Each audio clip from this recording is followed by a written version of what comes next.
Hello guys, welcome to online school. Today we see chapter 15 घर की याद of 11th class Hindi. Watch the video from start to end. If you like the video, then please like and share.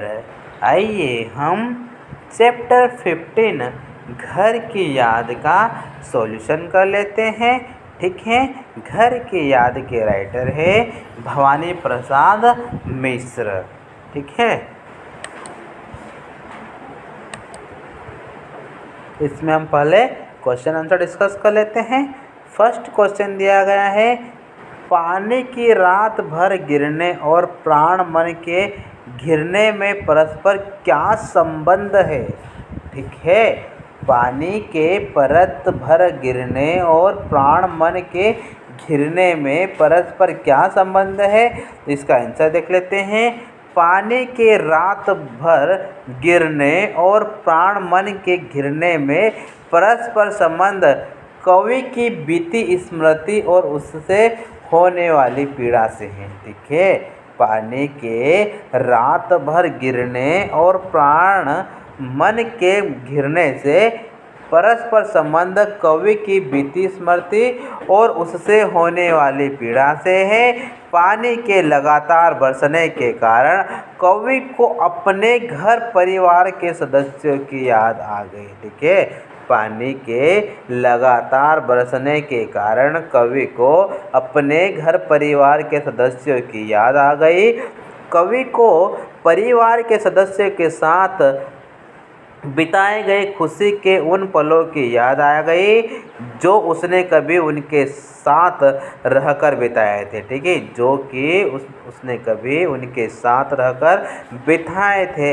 इस कारण उसके प्राण व मन घर की याद में व्याकुल हो जाते हैं। ठीक है, इसी कारण उनके प्राण मन घर की याद में व्याकुल हो जाते हैं। अतः पानी के रात भर गिरने और प्राण मन के घिरने की बात कवि की स्मृति के संदर्भ में की गई है।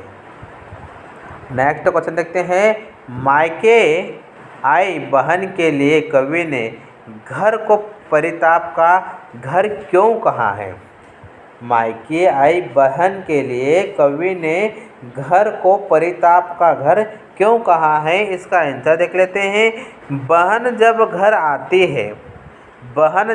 आती है तो यह सोचकर बड़ी खुशी होती है। ठीक है, तो यह सोचकर बड़ी खुशी होती है कि वह घर जाकर अपने परिवार के सदस्यों से मिलेगी। ठीक है, घर पहुंचने के बाद जब उसे पता चलता है, ठीक है, घर पहुंचने के बाद जब उसे पता चलता है कि उसका एक भाई जेल में है तो वह बहुत दुखी होती है। ठीक है, जब उसका एक भाई जेल में है तो वह बहुत दुखी होती है। घर में सभी सदस्यों के होने के बाद भी एक भाई के घर में न होने पर वहाँ का वातावरण दुख से भरा रहता है। ठीक है, घर में सभी सदस्यों के होने के बाद भी एक भाई के घर में न होने पर वहाँ पर वातावरण दुखों से भरा होता है, इसलिए कवि ने घर को परिताप का घर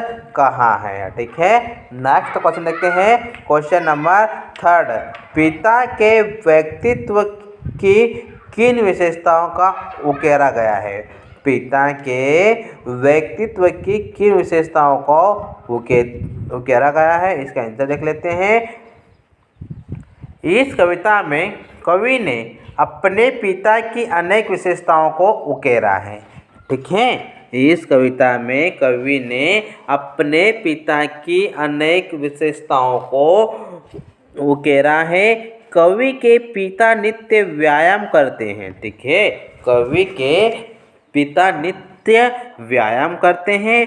वे आज भी 260 260 दंड नित्य पहनते हैं, वे बड़ी उम्र में भी दौड़ सकते हैं और खिलखिलाकर हंसते हैं। ठीक है, वे बड़ी उम्र में भी दौड़ सकते हैं और खिलखिलाकर हंसते हैं। उनकी वाणी में बादलों जैसी गर्जन और काम में तूफान जैसी तेजी है। उनके सामने शेर या मौत भी आ जाए तो वे घबराएंगे नहीं। ठीक है, उनके सामने शेर या मौत भी आ जाए तो वे घबराएंगे नहीं। कवि के पिता बड़े उदार हृदय, सरल भोले सहृदय और उसके देशभक्त हैं। परिवार से विशेष स्नेह रखते हैं, इसलिए अपने पांचवें बेटे को याद करते हैं। उनकी आंखें भर आती है। उन्हीं की प्रेरणा से ही कवि स्वतंत्र आंदोलन से जुड़े हैं। कवि के पिता बिल्कुल स्वस्थ है और उन्हें बुढ़ापा छू भी नहीं पाया है। नेक्स्ट क्वेश्चन देखते हैं। निम्नलिखित पंक्तियों में बस शब्द के प्रयोग की विशेषताएं बताइए। निम्नलिखित पंक्तियों में बस शब्द के प्रयोग की विशेषताएं बताइए।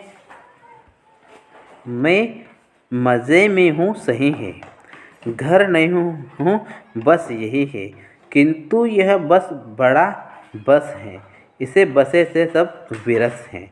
ठीक है, तो इसका आंसर देख लेते हैं। कवि ने बस शब्दों का प्रयोग विभिन्न स्थितियों और भावों को व्यक्त करने के लिए किया है। ठीक है, कवि ने बस शब्द का प्रयोग विभिन्न स्थितियों और भावों को व्यक्त करने के लिए किया है। पहले बस शब्द के प्रयोग करते हैं कि कवि केवल घर में नहीं है। ठीक है, पहले बस शब्द के प्रयोग का अर्थ है कि कवि पहले घर में नहीं है। ठीक है, दूसरे बस शब्द के प्रयोग करते हैं कि वह घर से दूर रहने के लिए विवश है। ठीक है, कि वह घर से दूर रहने के लिए विवश है। तीसरे बस शब्द के प्रयोग करते हैं कि उसके घर वालों से न मिल पाने की व्यवस्था से वह व्यथित और दुखी है। ठीक है, तीसरे बस शब्द के प्रयोग करते हैं कि उसके घर वालों से न मिल पाने की व्यवस्था से वह व्यथित और दुखी है। ठीक है, नेक्स्ट क्वेश्चन देखते हैं। कविता की अंतिम पंक्तियों को पढ़कर कल्पना कीजिए कि कवि अपनी किस स्थिति व मन स्थिति को अपने परिजनों से छिपाना चाहता है। इसका आंसर देख लेते हैं। कवि जेल में रहने के कारण अपने घर के वियोग से पीड़ित है। ठीक है, कवि जेल में रहने के कारण अपने घर के वियोग से पीड़ित हैं। यहाँ के वातावरण की निराशा, रात भर जागते रहना, लोगों से भागना, ठीक है, लोगों से भागना, इन सब के कारण कवि की मन स्थिति स्वयं को भी न पहचानने जैसी हो गई है। ठीक है, स्वयं को भी न पहचानने जैसी हो गई है। इसलिए कवि नहीं चाहता है कि उसकी इस हालत के बारे में उसके घर वाले जाने। ठीक है, हालत के बारे में उसके घर वाले जाने, इससे उसके माता पिता और परिवारजन और दुखी हो जाए। ठीक है, अतः वह बरसने वाले सावन से अनुरोध करता है कि वह उसकी सच्चाई को छिपाकर यह बताए कि वह यहाँ मज़े में है, लिख पढ़ रहा है, खेल कूद में मस्त है। उसे जेल में होते हुए भी किसी भी प्रकार का कोई कष्ट नहीं है। ठीक है, उसे जेल में होते हुए भी किसी भी प्रकार का कोई कष्ट नहीं है। ठीक है।